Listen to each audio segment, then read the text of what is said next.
Hello, wonderful magic makers and seekers. Welcome to your Pick a Pile reading for Tuesday, January 24th. I'm going to put up a picture after I'm done speaking of the 3 piles to choose from. So go ahead and pause the video, see which ones connects to you, and then I will give their meanings and explanations after the photo. Okay, so if you picked the left-hand pile, pile 1, then your message is death, 2 of air, and the Ogham is ivy. Ivy, there we go. So what does that mean? So death is one of those cards in tarot that if you don't know tarot, you're like, you get kind of freaked out by. Most tarot readers know it's generally a transition, a transformation. So it is what are we letting go of? It's the reminder that we cannot hold on to everything so tightly in life or else things go stagnant. We're meant to change and we're meant to evolve. And so for you this week, changing and evolving is mostly going to be about what you're letting go of. And then like letting yourself feel lighter when you've let go of it. So whether it's letting go of patterns, habits, beliefs, like physically clearing your stuff out. But I get the sense what it actually is about is going to the 2 of air. And I'm getting a sense of like indecision, not trusting your heart and feelings, not trusting yourself, and putting too much power in what other people think you should be doing. So the 2 of Swords rolls up when we're like feeling stuck and uncertain. We're either avoiding a decision or we feel indecisive.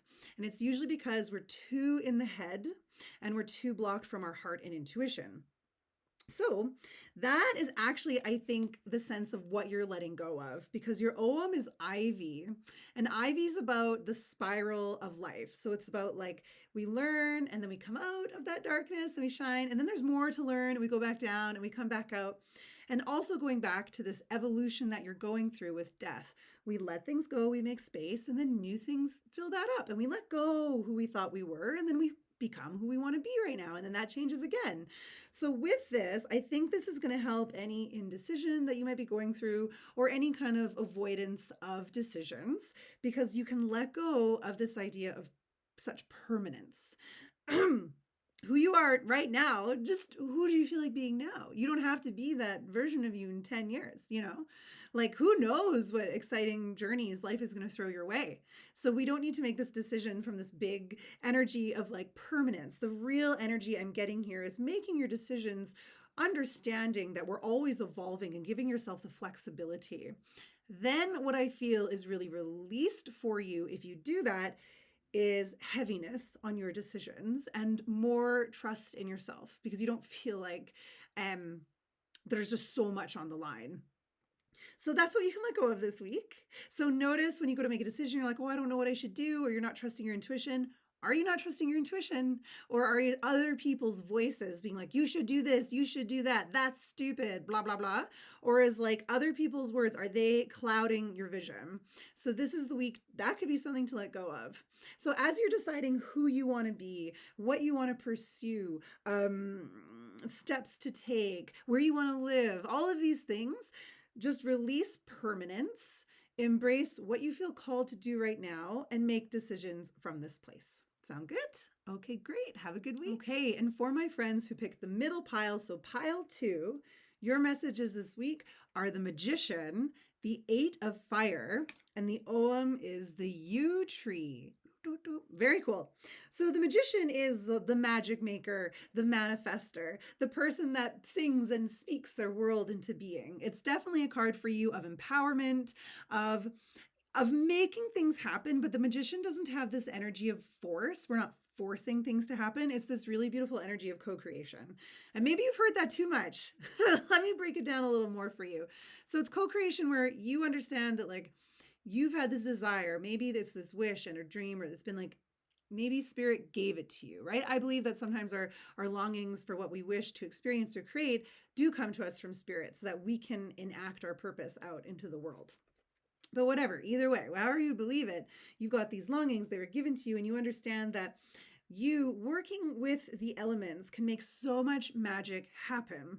So one really good exercise to do could be to go to each element and thank them always gratitude first. We don't want to show up empty-handed. So thank the elements for what they give. So earth, air, fire, water. And then work with the elements to create what it is you wish to create in your life, because this is a really powerful week for action, movement, getting things going, manifesting, etc. So for example, air, like thank the air in your lungs and blood and brain that literally keeps you alive. Like you can't live long without water, you can live less long without air.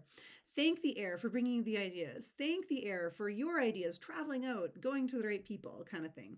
Thank fire for transforming what no longer serves you, for heating you up and encouraging your passions.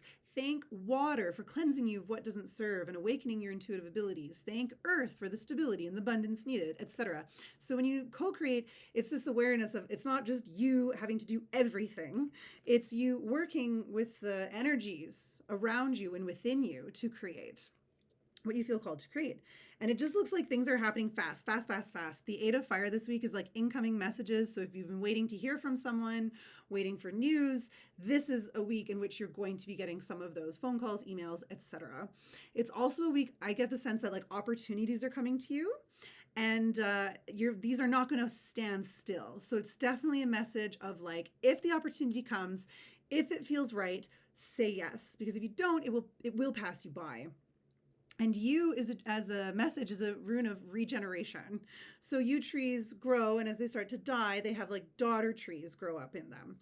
So it's a message of like I really get more of the rebirth sense with you, and then this reminder that like nothing lasts forever. So go ahead and live life so fully. Like take those opportunities, send out those emails. If there's a disappointment, say la vie, on to the next better thing. So this week, I really feel for you, it's like snap, crackle, pop, making things happen, but not forcing, creation, connections, opportunities, news coming in, and a real sense of like living fully. So embrace it. Take life by the horns this week with both hands, my friends. Okay, and for my friends who chose the pile on the right, so pile 3, your messages this week are the devil, the 6 of air, which is also known as the 6 of swords, and your Ogham is hawthorn. So very cool. So the devil indicates places in life that you feel chained, you feel stuck. And sometimes they're places that feel deliciously toxic. So, it's those habits we turn to that we know aren't good for us, and we know they're keeping us stuck, but they feel like it's almost like self-prescriptive. Like we feel like we're taking care of ourselves, but we know in the back of our heads, like, this ain't really helping. So whether it's like, you reach out to that person that you're dating, they don't want to be with you, but they flirt with you, so you're getting just enough, but in the long term, it's probably not good for you. These kinds of energies are like drinking too much, shopping too much, etc. So the devil goes like deeper than that manifestation. The devil goes to be like, well, why do we go to these numbing things? Why do we go to excess? Why do we go to the things that are sweetly toxic? Why?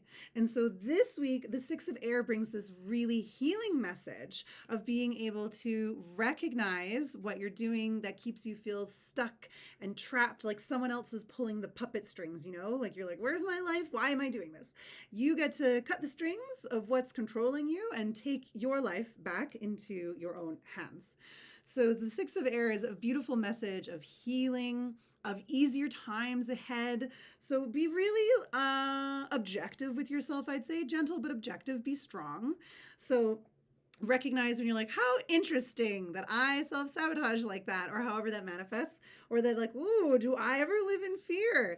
But don't be like, wow, I suck, I'm so bad, I'm never gonna, just be like, all right, just being the observer. Because when we're observer, if we're not like bad, if we're not shaming ourselves, it's much easier to see what we're doing. And doing it with like just love and acceptance really creates this fertile ground to see it and release it. So, do it with strength, but like be nice to yourself. So there's this really beautiful opportunity this week for you to move away smoothly from the things that have made you feel powerless, trapped, stuck, or unwell. Really cool too with the energies of hawthorn. So hawthorn is a very magical tree. It's where you can do what's it called? It's where you can like travel. Okay, so you can do like hedge riding if you've heard of like hedge witchery.